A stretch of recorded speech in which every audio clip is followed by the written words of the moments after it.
Welcome to another episode of Junior Achievement of South Florida's Recipe for Success. Just as there are no two recipes that contain the exact same ingredients or measurements, there are no two success stories exactly the same. Recipe for Success features entrepreneurs, visionary leaders, and innovators of all ages who will share the ingredients that make them successful. Here's your host, Lori Salarulo, President and CEO of Junior Achievement of South Florida. Good afternoon and welcome to this week's episode of Recipe for Success. We're here at JA World, Heisinger Center at the Lillian S. Wells Pavilion.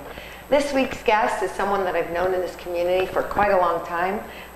He comes from my part of the world, Long Island, New York, and now has been here for many, many years. He's the president and CEO of Advanced Roofing, Advanced Air Systems, and Advanced Green Technologies. So I'm sure there's a story in how all of this grew. So please help me welcome today's guest, Rob Kornahrens. Thank you, Lori. It's so nice to be in this building. And I know. I truly appreciate everything you've done with this whole facility and this program.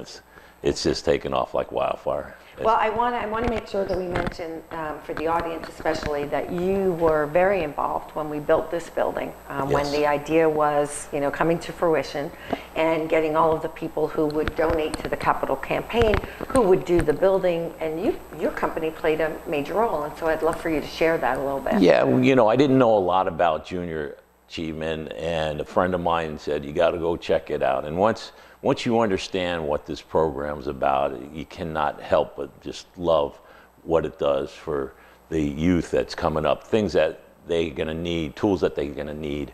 And it's just great to see them come here for a day, do the classroom first and everything. So, I got in the solar business in about 2006. And I wanted to do a big demonstration project. So I went to the manufacturer. I said, listen, we got this Junior Achievement nonprofit. I got some of the panels donated, and we ended up putting up a 167 kilowatt rooftop, which was the largest in Florida at the time. So it became a great demo project. We put a storefront up, which we still have today, showing all the different green products from solar attic fans to everything. Have a picture. Yeah, we just, just so you can see. So the whole roof is actually covered with this thin film solar. Still working today, still working great. And when it doesn't, we call Rob. Yeah. Well, it does need maintenance. Yes. It does need maintenance, but we can monitor it. We'll know when it's down. We painted the roof all white, so now you get a little more reflectivity. Right. But it's producing about $3,500 worth of electricity a month. So which is an amazing gift for us, right? Yes. Because we would have to cover that cost if we didn't. So thank you for your investment in making sure that we could build this facility. It is still the largest single facility in the world. Yes. So we're very, very proud of it. But let's talk a little bit about you. So I just wanted to get that out there. So coming from Long Island, I know you made a stop or two along the way and ended up here in South Florida. Just give us a little bit of maybe 2 or 3 pivotal points, right, that got you to where Advanced Roofing and the 3 companies into South Florida. Well, like you said, I grew up in Long Island. I worked for a roofing company on Long Island through high school and college. And when I was graduating, my boss offered me to open a branch in Atlanta. I was playing rugby in college, and that was a major decision because they had a great rugby team. So I went there in '79 and came down here in '82. And it was a great family, 5 boys, Italian family. I was like the 6th son, as you hear about. And I'm still friends with the family today. But I decided to do it on my own. So I borrowed $15,000 from my dad, bought a pickup truck, and we grew it to what it is today. Wow. 7 locations, 550 employees, 70 openings on our website for positions in this market. It's just tough to find. We're going to talk a little bit about that. We'll get into what we do there. Yeah. So that, and it's always been commercial re-roofing. And then when solar came about, my son brought it to me, and I said, wow, this integrates well with roofing.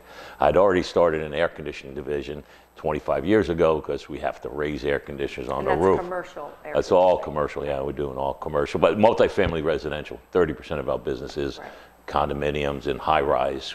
So we love jobs that are difficult, where they require cranes, dumpsters, because we own our own equipment, we own everything, and it makes it a lot smoother project for the owners and ourselves to, deal with have control over every aspect of the job. So let's talk a little bit. You said that you worked for a roofing company when you were back in high school, right? Correct. So talk a little bit about from that early age, right? Because here, that's what we're trying to do. We're trying to teach them the skills, not only in a classroom or out on a site, but also then by placing them in summer jobs when they're in high school.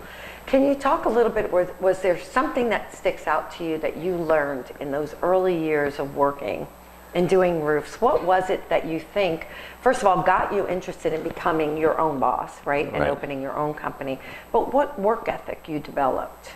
So, roofing is a job where you got to be up super early, 4 in the morning. I was a truck driver at some points, and I just learned that from my family. I'm the youngest of 4 boys. My dad was always a hard worker.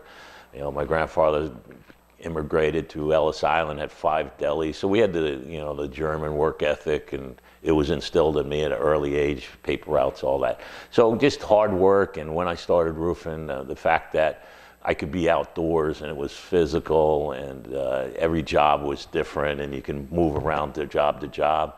It just enticed me. And I didn't know, like a lot, what I was gonna do as far as a career. I knew I had a family business to fall back on, my dad's company, but I had an urge, being the youngest of 4 boys, to do something different. Yeah. So don't be afraid of going out on your own. I mean, and my father even said that at graduation, if I wanted to get a couple years experience and come in. I do recommend that. My boys didn't do it, and I'm grateful that they hadn't done that, because they're doing so well today. But there's 2 paths: go in the family or go outside. And it's one of those circumstantial things that I was blessed to make the right decision. So your father was an entrepreneur. Yes, he went into my mother's family business, manufacturing tank trucks for airplanes in Long Island, Deer Park. So you grew up knowing that going into business, right, that college wasn't the only choice, right? And back in when we were younger, it wasn't just college. There were trade jobs. I mean, we went to school, right? There was shop, and there was all those things. So both paths were available to us, and we knew that. I think then things shifted a little, right? And we got to the point where all we were doing was really talking about college bound. Right. We realize now that not every kid is college bound, but you saw the path to entrepreneurialism. You grew up watching that, which is really interesting. Yes. So you got the bug early on. I did, but I was a C- student in high school. I loved the shop. My oldest brother went for 1 year, Charlie, and then he just used his hands and went into Dad's business, and we built dune buggies together, and that was kind of my passion. So I was almost following my brother, like, do I really need college? But my dad was college, and with my grades, State University of New York took me upstate New York in Brockport, and I was fortunate. You find that one teacher that just grabs you, and he was a business teacher in a teaching college.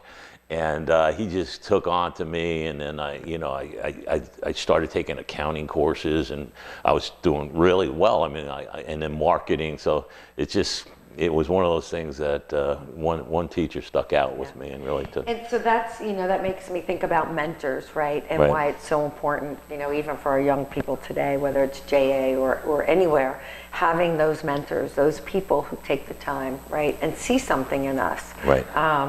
Were there other mentors in your life? I mean, it sounds like your dad might have been. My dad was a mentor, but I gotta say that my former boss, Red Milanese, was a man that was as much as a mentor as my dad, and my mom was a big mentor. She would, get me up, and make my lunches and kick me out of the house. So she was a support, she was support as much system, as my dad. Yes, very, very much. Always supporting, going out and making money and saving. And but my boss, Red Milanese, was really special. I mean, before I had a driver's license, he lived around the corner. He picked me up, and I would I'd have to go wait for him to eat breakfast. He'd have the paper, and I'd be one of those kids that just want to talk and like ask more questions about the business, like why are we doing this? And he'd drop the paper and look at me. Like, I'm reading the paper. I'm reading right? the paper. So, but being curious. Right. And, I was just going to say, so that questions, I think you're still that way. I mean, I sit in meetings with you, and you're still always asking questions and wanting to know more. So absolutely. Curiosity? Yes. Questions and curiosity is something, and you can't do it enough, especially when you're coaching or you're doing a review. It's always like, help me understand, rather than do it this way. Just you can get so much further. I learned it in St. Thomas after Hurricane Hugo. I went down there, and you never just like, hey, where's the bakery? It's like, hey, I need some help. Can you tell me where the bakery is? And it's just those words that you use, and they warm up to that, And so, well, who doesn't want to help someone? Right. Right. The hard part, I think, is for people to ask for help. Right. Sometimes we find it hard to ask for help. Yeah. But people do want to help if you ask. Oh, generally. yeah. Generally, yes. And so, you talked about sports and rugby. It was a tough sport, right? Yes. Tough sport. Tough industry, right? Roofing, hard work. Right. What did you learn through sports and rugby? Because there's so many lessons there. Yeah, rugby really changed my life. I still reflect on it. I still give back to the University of Arizona, the Atlanta Renegades. We helped start Cardinal Gibbons rugby, high school rugby. And what it taught me is, work hard, play hard. And when my second year playing, I didn't play sports until I was a junior in college at University of Arizona. The second year we went to Wales, and this is, it's like it's like soccer sport, in South America, right? I mean, that's their sport. And we stayed at the houses, and they put us up, and they just were fantastic. But when you play rugby, it's a physical game. And after every game, we not only shake hands, we go and have a barbecue, a couple kegs of beer, both teams, and we sing songs, and it's a culture that you just can't get away from. Right. So that it's fact, team, if not you just remember, your own team, but it's the community. It's a community. It's a fraternity, so to speak. Right. You recall the Laureate Award? Do you remember what happened then? No, when you got it? Oh, you were here. No, you were not. Oh my gosh. So that was. You know what? Hold on to that, because we're going to take a little break, and we'll have to let that simmer a little. Oh boy. Recipe for Success, and we'll be right back. Stay with us.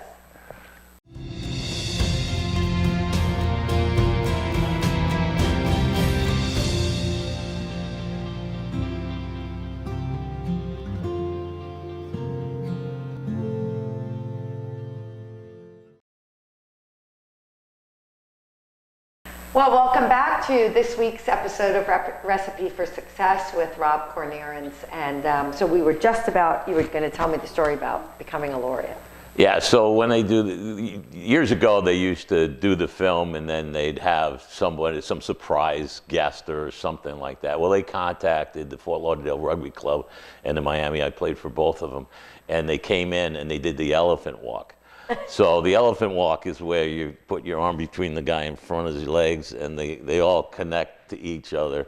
And sometimes after games they take off their clothes. But fortunately, in this situation. Okay, this isn't a G-rated all right, show. well, I'm just saying they didn't do it, but it was funny. I was like pretty embarrassed actually and then they sang the song. So, but that is part of the culture of rugby, and I think I take that to work as well. We have our core beliefs and values. It's posted on the big conference room table, and it's all about working hard, taking care of the customer, and doing the right thing. I brought a copy here. There's about 12 things, and I didn't create this. The executive team didn't create it. It was our whole steering committee in our company, and they did it from what we were doing, and not we didn't create this document and try to follow. But once you put your core beliefs and values, and you develop that culture is the biggest thing there is in business. And we've seen it. Bad cultures, companies get that, they skimp on their ethics, and it starts from the top on little things, and it just goes like poison, that negative. But the positive culture, one of the best ones I have, do what you say you're gonna do, right? I mean, how important is that? If I say, Lori, I'm gonna show up 12:40 for this, I'm here, I'm not making excuses of why I can't get it done. And if I was in a car accident, I'd be calling you. Hey, this happened. So do what you say you're going to do is really important. Do it right the first time. There's no cutting corners in life and business, whether in your personal life or business life. Always, do it right the first time. And, And these are values that I just, from knowing you over the years, these are not just your company values, but these are your values. Yes. Right? And I think it's so important that that the company reflects who you are. Yeah. I mean, it's true. I mean, when I started with one pickup truck and, I used to stop at Dunkin' Donuts and buy donuts, like 3 times a week and just, be that person that, in the coffee room talking to people, walking out, knowing everybody's name, the truck drivers, the roofers. Part of the culture. Part of the culture. Going to the job site. Every time I go to a job site, I would, look at things, and if something wrong, I would point it out. That didn't happen often, but I'd leave $100 with the foreman, buy the guy's lunch. It's just that type of personal interaction. I don't know that you see it a lot anymore. And certainly, I don't get out as much as I used to. We have Crew of the Quarter, which I go out and we buy lunch and we acknowledge them. So we still do that part, but I think you really need to connect, and we have company meetings. We call them State of the Union, 6 a.m. We bring voluntary, everybody comes in, we go over, where are we at? What's our backlog? Where's the company going? What's the economy doing? And we give out gifts and stuff like that. Yeah. So appreciation and acknowledgement, yes, right, of the hard work. Oh, because yes. like you said, it is hard work. Oh, it's very right. And so being out there, and then the recognition, the little awards and things like that. It's hard when you have, all of our employees are here. They may work outside the building, but we're based here. So it's a little easier to build that culture, right, and to see people. But when you have thousands or hundreds, I'm not sure the exact number, out in so many different places and over 7 different areas, right, that trickle down of the culture, I think, is more difficult to build, right? Yes, it is. And, my boys, Kevin and Mike, they're 36 now, and what they've done, they've instilled a lot of things. But one of them is getting out to our branches. They go up every month and spend a few days at our different branches.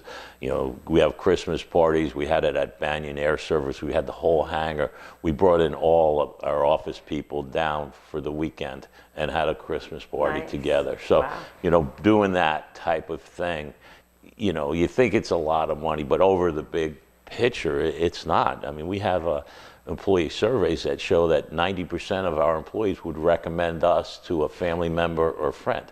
The national average is 20-something. So. I know. I think it's there is a survey that was out that 30-something percent of employees are happy in their workplace. Right. And that's really low. Yeah, I mean, that's really low. So, I want to talk a little bit more about work and talent and pipelines and because I know that that's something that you're struggling with. But I'm going to take a little break again, and we'll be right back, and we'll talk about that. So okay. Don't go away. I am Junior Achievement.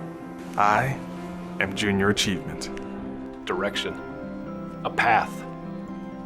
I was pretty unfocused before being introduced to Junior Achievement. Mr. Jones, my first JA volunteer, he made a real impact. Because of JA, I learned how to succeed in a career doing what I love. My name's Ken, and I am Junior Achievement. I remember 2 things that got me here. Owning my own restaurants, cooking with my family, and the first time a JA volunteer came to our school. Before that, I didn't realize I could build my own company. But I'd say because of JA, I discovered I could pursue my passion. My name is Maria, and I am Junior Achievement. I didn't know what I was capable of. Junior Achievement? Man, they ignited my drive. I mean, JA Company program basically taught me how to be an entrepreneur. Because of JA, I felt empowered to create a better future for my family and myself. I'm Terry, and I am Junior Achievement.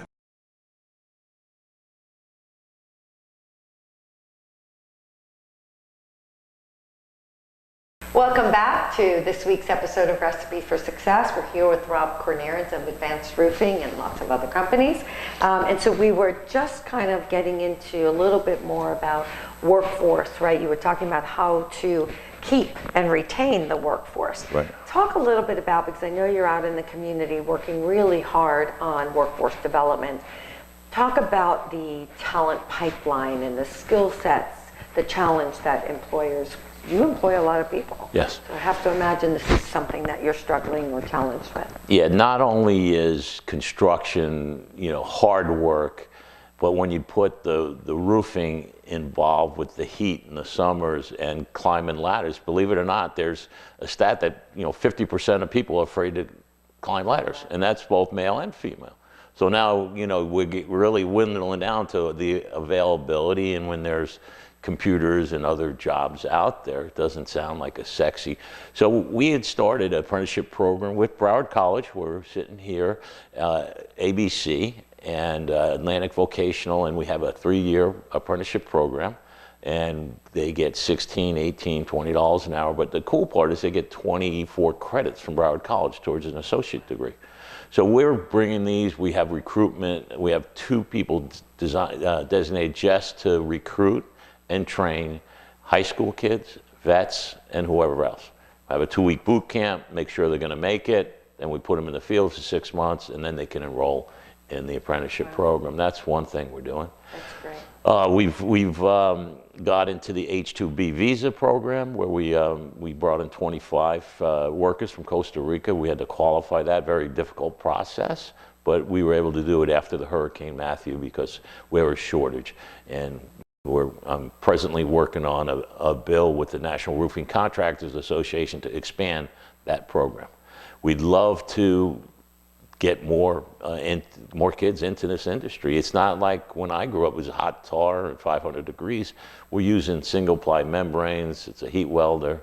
We do every year, it's our 14th year at Boys and Girls Club Career Day. We have a tent and we show them how to do it. So it's a great field, and most of my executive team had come up through the ranks. And they make good money. These are good all in paying 6 jobs, yeah, right? 125, 150 grand. Right. They're doing well. So for those that don't know out in the audience, we do have another storefront besides the Advanced Roofing storefront. We also have a storefront with the 3 construction associations, Right. exposing 8th graders to all the jobs in construction. And it's interesting because I've said this before, the research shows that they really only know about 5 to 8 jobs, right? And they don't know about all the industries. Right. So our Career Bound program is where we're always taking them out to the career. So we'll have to set up a day for Yes, yeah. But the apprenticeship and all these other things, the other thing I want to make sure that we touch on is you are a huge supporter of so many things in this community, philanthropic, right? So from and I know there's a range of those things. JA has just been one of those many things that you've supported.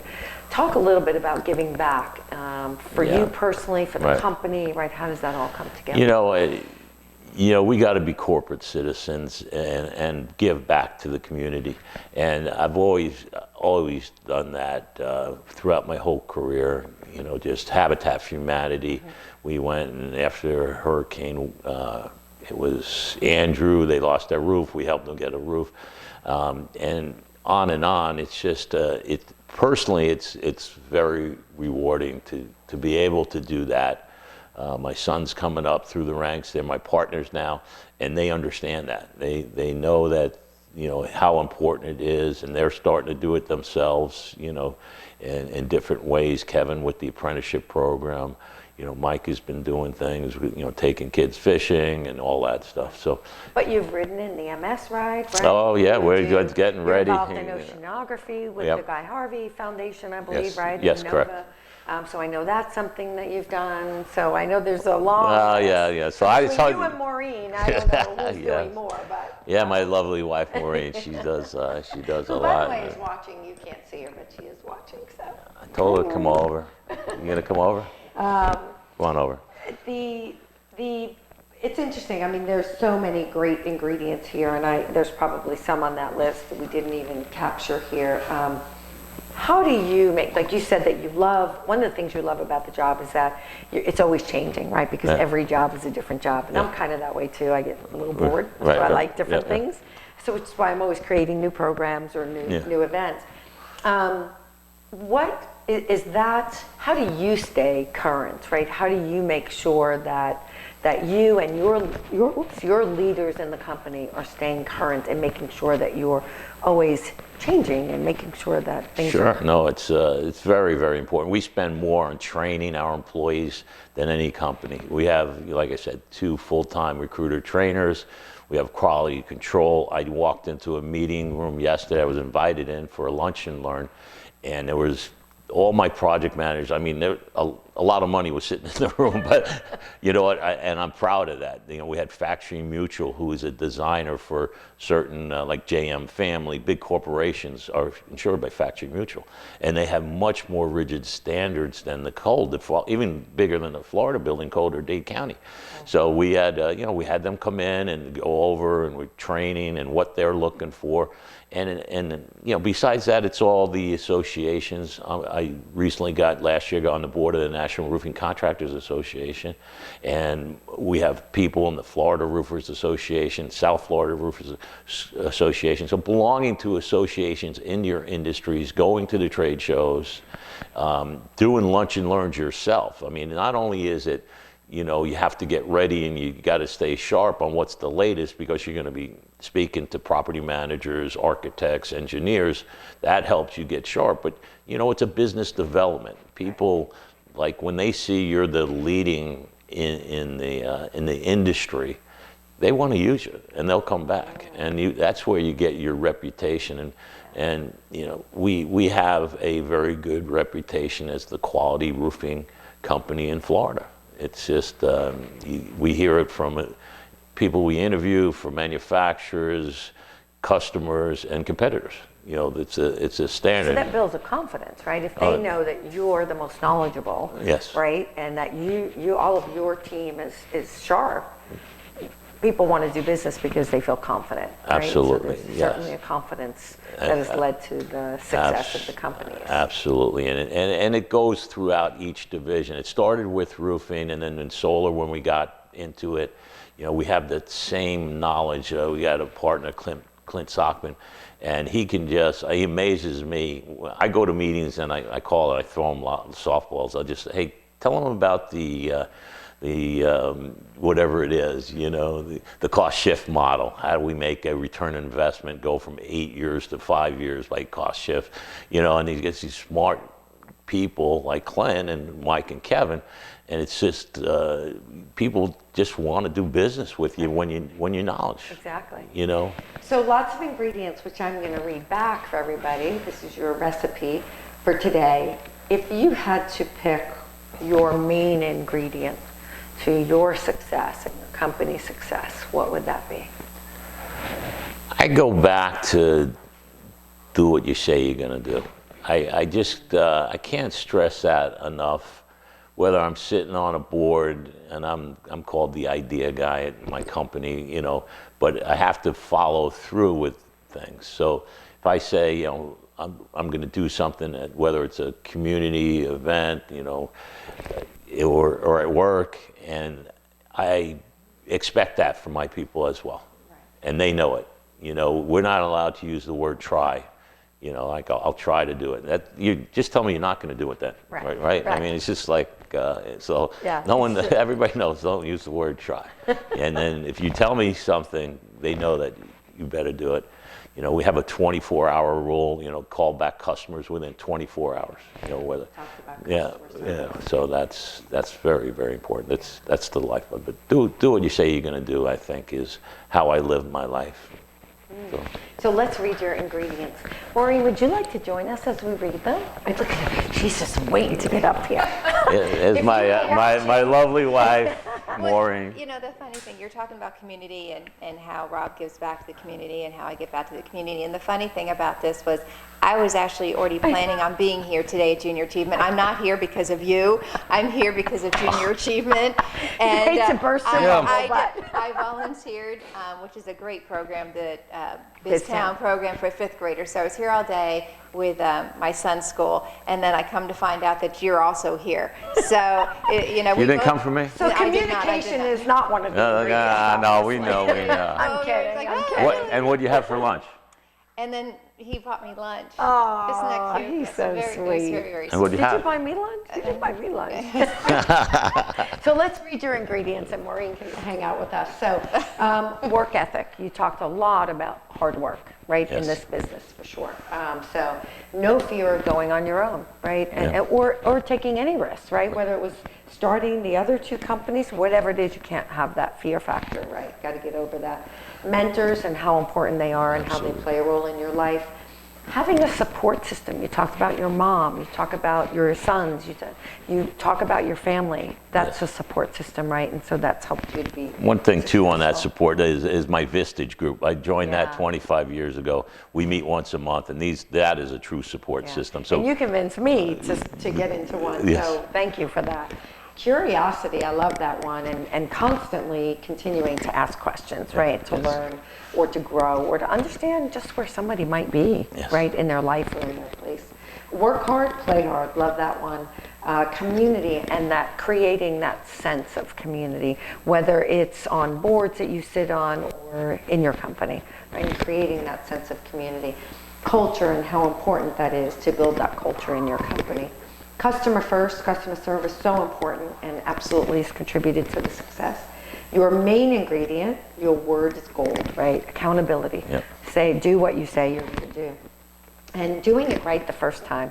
Love that one, right? Yes. You know, so often people spin their wheels because they don't feel like it or they're whatever. Just do it right. And if you can't, say you can't, right? That accountability.